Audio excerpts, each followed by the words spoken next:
Hello, my name is Marissa and this is Risa Rising, and I wanted to take a moment to explain what this channel is about before I get into what I'm actually going to talk about. So while I do talk about the transfer from the age of Pisces into the age of Aquarius, this channel is about going into the age of liberation, and particularly what that means for the collective and what that means for Black people, and what are some of the best placements for the collective and those who fight for freedom and those who but really I'm talking about like what are our best placements, because the age of Pisces has not been kind to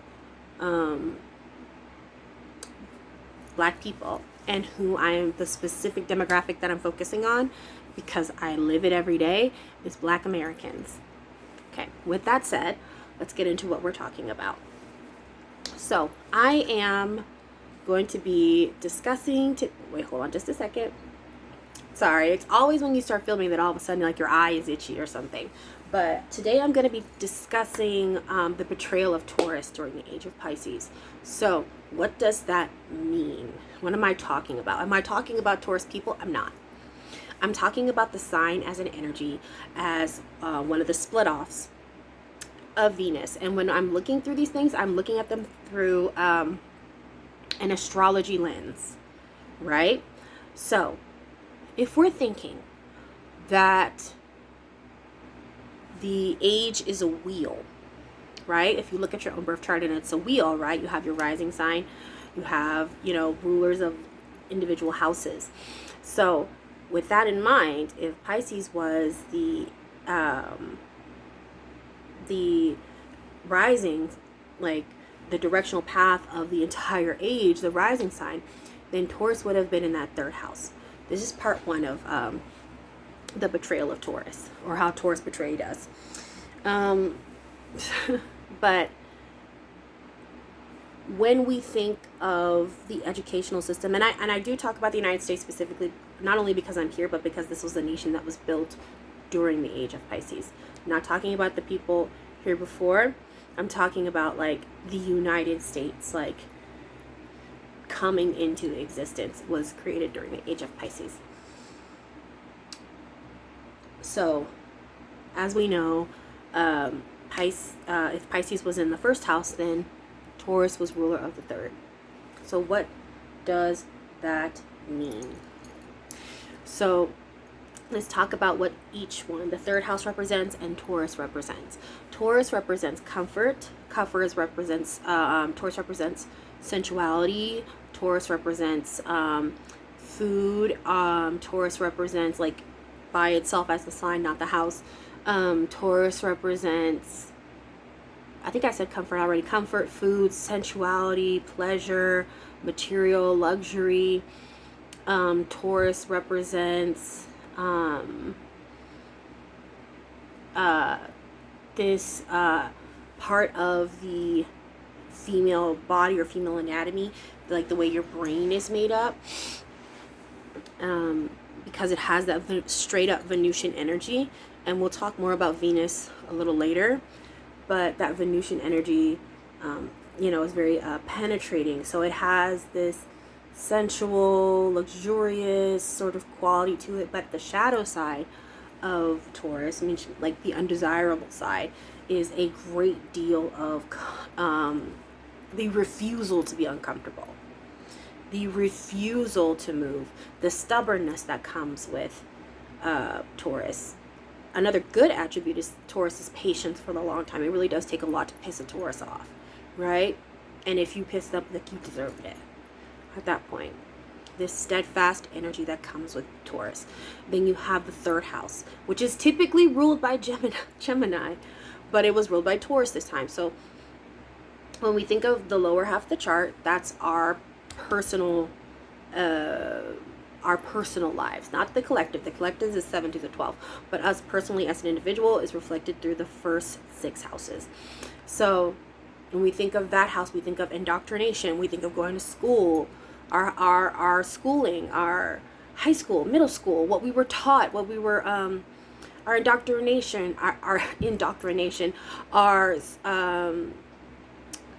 higher, like, not like higher education, but like it's still a form of a junior college. That's what it is.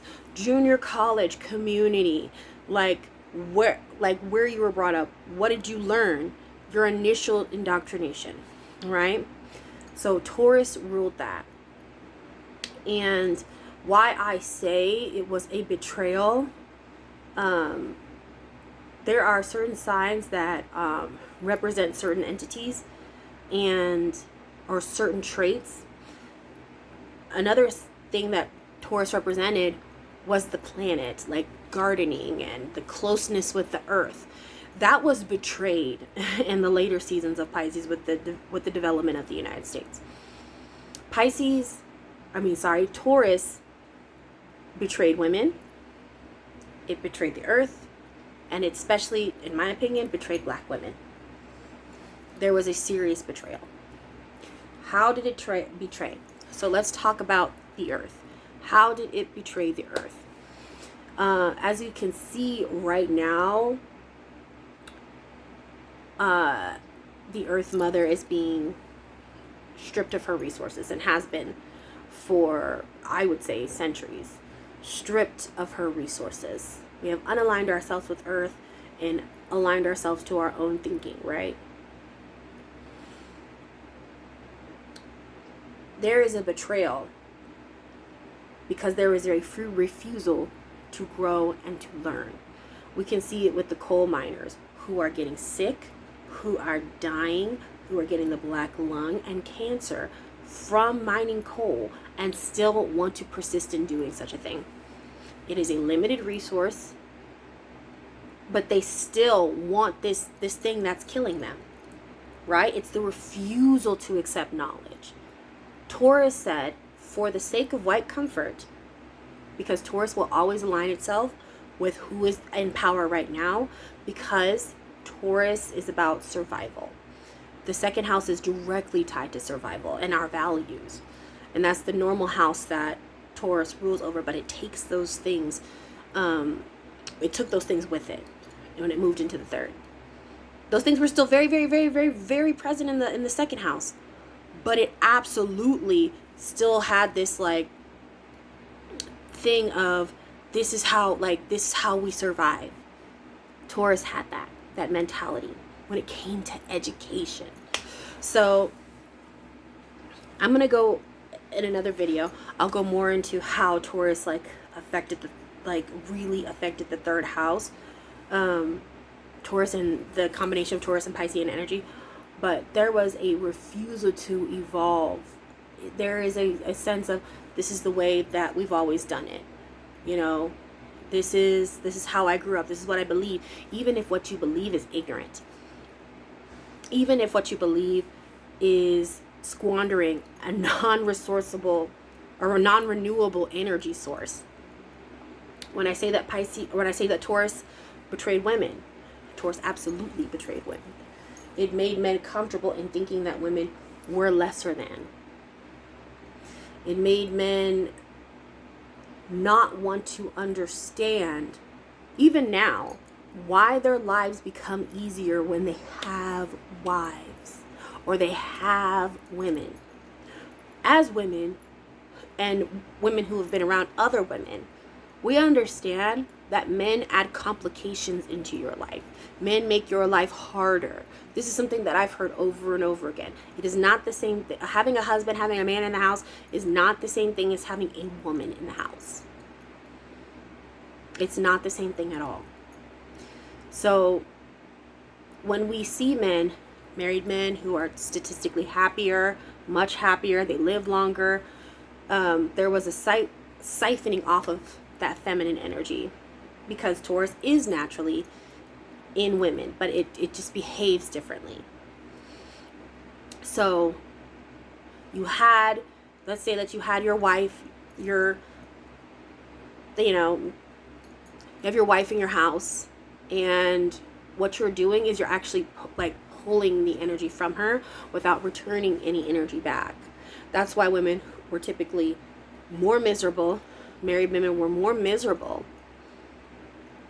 and their lives were shorter because this Taurian energy of comfort, of food. Your wife's coming home, she's cooking for you, she's making the house comfortable, she's turning the house into a home and making things more comfortable for you to live in as a man.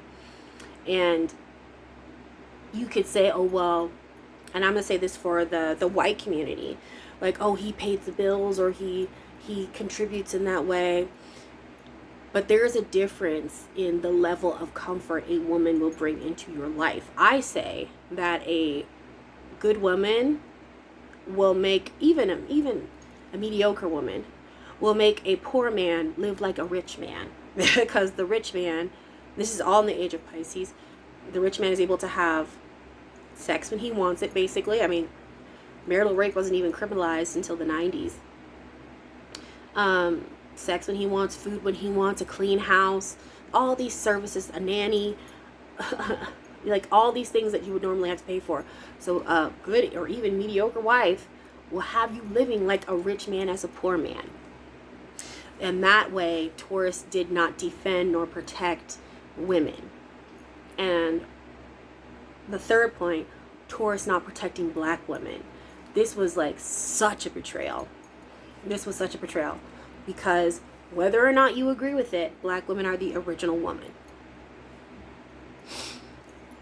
Black women are the archetype. Whether or not you agree with it, I'm not here to argue with you. So, and probably one of the women that are closest to Earth Mother. Right? So, in that way, Taurus denied black women comfort. And that was the ultimate betrayal to black women, is the denial of comfort, is the denial of rest. Taurus is rest. It's rest and comfort. Okay? Why did it do these things? Because it aligned itself with the power at the moment. So, before that, we had the age of Pisces, we had the age of, hold on just a second. Before we had the age of Taurus, before we had the age of Pisces, we had the age of Aries, right? So in that way, Taurus provided like beauty and like we're finding statues today that were perfumed and painted and provided like so much art and sculpture and beauty into Aries. But it did support the patriarchy because that's where the power was. Now that we're in the age of Pisces, that patriarchy hadn't changed, except there was another element added into there, which was white. It created a new hierarchy. Pisces kind of created this like new hierarchy with Aries. Aries was in the second house. The second house is very influential to the first, where the hierarchy of race was introduced. Now it's patriarchy and race that was introduced. So that is where Taurus aligned itself for many, many, many, many years, since basically the inception of this country. So you had this Taurus energy, and I want to really point out too that Taurus was unaligned at this time. Taurus was an unaligned energy. What does that mean? Unaligned means that it was out of alignment with its sister sign, Scorpio. Scorpio has basically kind of been an energy that has been very MIA for about like 4,000 years. Definitely was MIA during the age of Pisces, and I can make a video about that later on. I've made a previous video about the male masculinity and how that Scorpio energy was so essential, and it's missing. It was missing. It's come back into the fold, but it was missing for a very long time.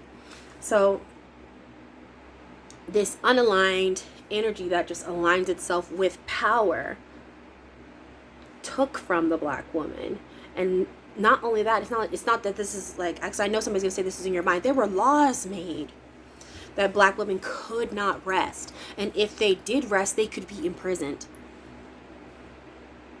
They were I think they call them vagrancy laws, where you literally always had to be working as a black woman. You always had to be working as a black man. You could not even let your husband take care of you. That's when, I believe it was the Buffalo Soldiers, then when they went off They would send their families back money. And the wives were able to rest. That was one of the first times in history where black women went and they could rest. The problem was that white women got upset about that because they were losing their cooks and their cleaners, and they truly believed, and still a lot of them do believe, that black women are there to serve them. And so there were laws created that they could not rest. So when I talk about the betrayal of Taurus, and this is just the part one, that was a major betrayal. That's a major betrayal. What do we do about it? We don't do anything about it. Taurus has already made up its mind. And let me tell you what is decided. Because it happened the same day. Taurus made up its mind, and I saw it in real life, what happened. The day after the election.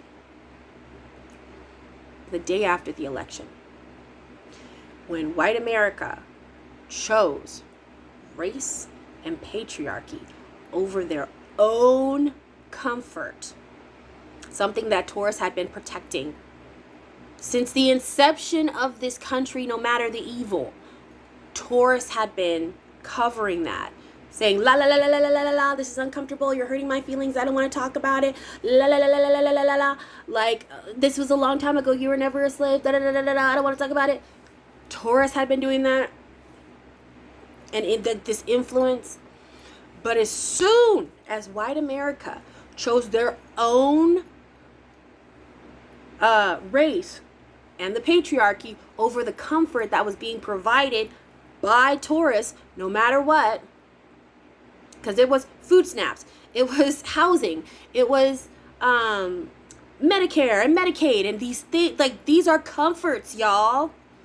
These are comforts provided by Taurus. The moment that they did that, Taurus said, oh, okay. How do I know this? Because at that same time, black women and black people were coming on were coming online in droves and saying, I'm done. We're resting. We are resting. Maybe call us in 4 years. We're resting now. And that's when I knew, Taurus has crossed the threshold. Scorpio came back in alignment in about 2020. That's when we saw the explosion of OnlyFans as career, right? So as we're going to watch this unfold, we will go deeper into this Taurian energy and how it's back in realignment. And while we don't just say like, I'm glad you're, like, now we need to be able to use this Taurus energy, right? It's in a house that it likes now. It's in the 4th house. It's moved. And I remember I was baffled because I thought that the ages took about 150 years to, 100 and 150. Oh no. This is going to be a very quick switch over. This is happening in about 30 to 50 years that we're going to see like a full switch over into the age of Aquarius. Like, we're here. It usually lingers, but I'll go into that more in another video. Thank you so much for watching. This is Risa Rising. Please like, share, and subscribe. If you have questions, please leave them in the comment box. Other than that, have a wonderful day. Bye.